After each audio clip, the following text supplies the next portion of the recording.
తిరుపతి తీసుకుందాం. తిరుపతి నీకు ఎటువంటి అక్కడ నీకు తెలుసా, రోజు సాయంత్రం అయిపోయిన తర్వాత అంటే ఒక పర్టికులర్ టైంలో మొత్తం అందరూ స్వామి ముందు కూర్చొని ఈరోజు ఇంత ఆదాయం వచ్చింది, ఇంత ఖర్చు అయింది, దీనికింత అని చెప్పి హుండీలో ఎంత వచ్చింది, ఇవన్నీ జమా ఖర్చులు స్వామికి నివేదిస్తారు. రైట్, అవును, చెప్తారంట, అబ్బాయి చెప్తారంట. అంటే ఎవరు?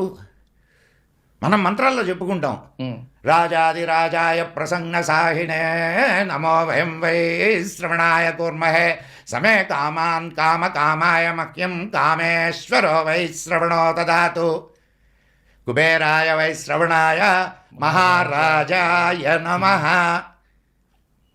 చెప్పుకుంటున్నావా లేదా? మరి ఏంది ఈ మంత్రానికి అర్థమైంది? ఓ మహారాజా, he is the king of that area, that gramam, that village. So ఒక దేవుడు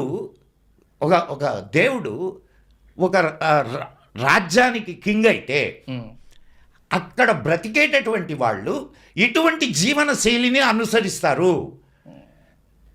తప్పులు చేయకుండా బతకరా? దేవుడికి అనుగుణంగా బతకాలన్నా నువ్వు don't think that today's we should explore. So నా దేశానికి రాజు పలానా దేవుడు,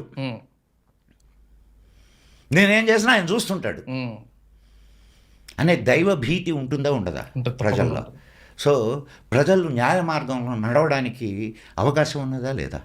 డెఫినెట్లీ. ఈ కల్చర్లంతా మనం పోగొట్టుకున్నామా లేదా?